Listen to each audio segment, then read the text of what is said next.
Hey everyone, welcome to the United We Will Grow podcast. I'm so excited to be recording this episode very last minute for all of you because it's so important to document our story. But first and foremost, my name is Kay Shore. I am one half of your hosts, and I'm here to talk about reflecting, refocusing, and revitalizing Gamma Alpha Omega. Because this is a last minute podcast, Candace is not with us. I don't even know if she knows that this is happening right now. I'll let her know afterwards. But as you all know, I crossed in spring 2010, a part of the new class at the Omicron chapter. My nickname is Turtle, and I'm just so happy to be here with the bones and the backbone of Gamma Alpha Omega for a very long time. I'm getting to introduce you, Ginny, our president. And I'm just after reading her bio, I was all like, girl, like, do we need you or do you need us? Like, what, who's of service of each other right now? But I'm so excited to get to know her story, not only as an individual and as a sister, but just someone who's truly given their heart to this organization. And as she's finishing up her term as president, I'm so excited to hear about all the ways that it has been an interchangeable relationship when it comes to Gamma Alpha Omega Sorority Incorporated, and also just like really getting to the juice of what it means to serve on the board for so long, and also just getting to hear about the amazing experiences that have happened of serving on the board and possibly closing out this chapter with Gamma Alpha Omega, at least at the NEB level. Obviously, she has a heart of service, and so I don't see her going anywhere anytime soon. But I'm so excited to introduce you all, Miss Ginny Ceballos, our president, who's been with us for so long now. She was born and raised in Panama, and she joined Gamma Alpha Omega Sorority Incorporated in fall of 2008. That means we're the same age, Ginny. I think that means that I remember we met at a national or regional convention, and That's so right. that even yes, I don't. We're not gonna go into that just yet, but I was like, yes, like we are the same age. This is we went to school at the same time.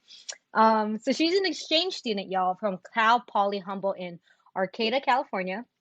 She has a Bachelor of Science in English with a concentration in linguistics, literature, and interpretation and translation from the Universidad Latina de Panama, with an internship in women and youth rights from the Swiss Youth Council in Bern and Geneva, Switzerland, as well as a Master's of Education in Curriculum Instruction with a focus in ESL from Texas and A&M University in College Station, Texas, as a Fulbright Fellow.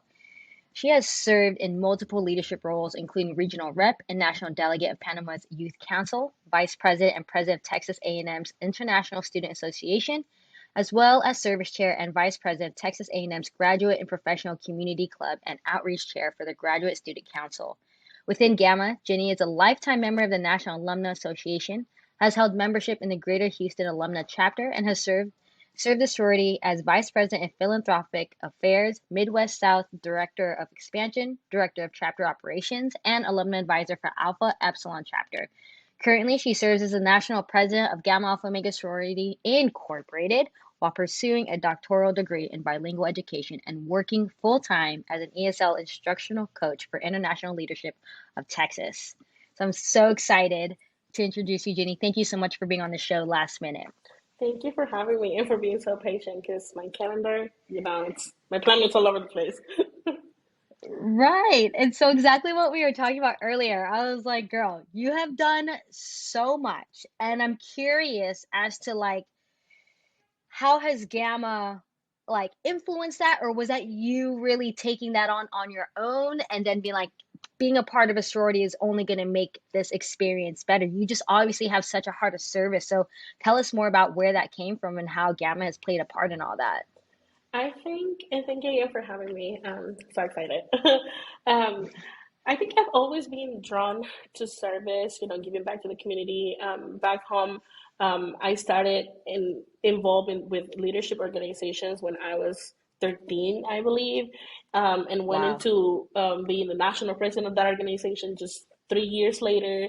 And so it started in Panama, but what really brought it more into perspective and like the bigger scope and what more I can do and how I can help others was when I joined Gamma back in '08. Former Humboldt State University and now Cal Poly Humboldt. Um, yeah, I mean, I ran into Gamma and that was the loudest table, and I was like, okay, let me see what these girls are about. And I kid you not, there's no Greek life in my country. So when Mm, I see their letters, I immediately, I recognize them from movies and whatnot. And so I was like, kind of hesitant. But I asked them, like, hey, what are you all about? And they're like, oh, we're a service sorority. We focus on the academics. And they went on and talking about what they do on campus. And I was like, okay. In my head, this is perfect because I had to do community service for my scholarship program. And it was my first time out of the country in a country with a completely different language and didn't really have any connection. So I was like, I need a group of like-minded women who will help me stay grounded and study, make sure that because I figure at some point I'm going to start feeling culture shock and miss my family and whatnot. So I need a group that will be a support system and that will keep me focused on what I'm here for, which is my academics.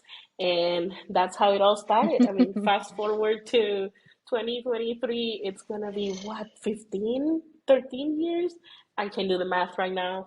Um, but yeah, it's been a ride, and I think from day one I'm still really passionate about service and making sure that when I advise chapters that their hearts are besides our pillars, that they're really drawn to service in the community, that they remember that their main focus, even though they're part of Gamma and there's a lot that comes with Gamma, it's to try and get them to get a degree here, while finding a support system in the organization Mm, and that sisterhood component. So wow, that's incredible.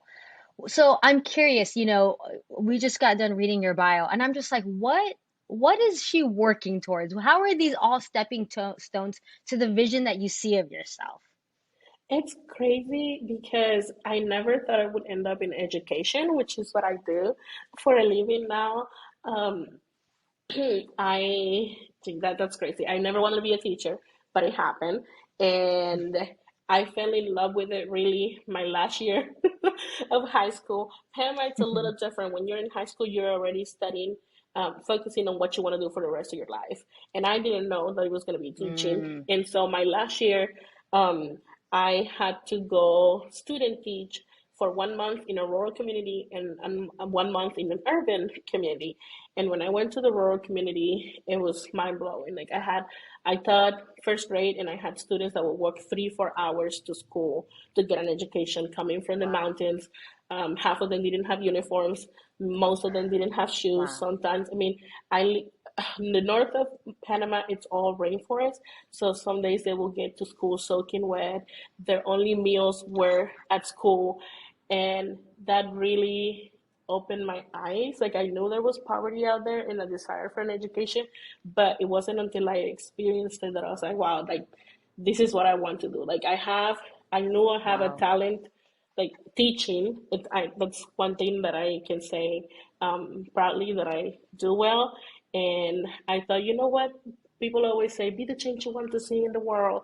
And how are you going to, change? And the youth are the future. So what am I going to do to really make sure that I am giving the youth the opportunities or the resources that they need to be active, characters in that future? So I thought it's education. And that's when Mm. I fell in love with it. Just a second. Can we pause?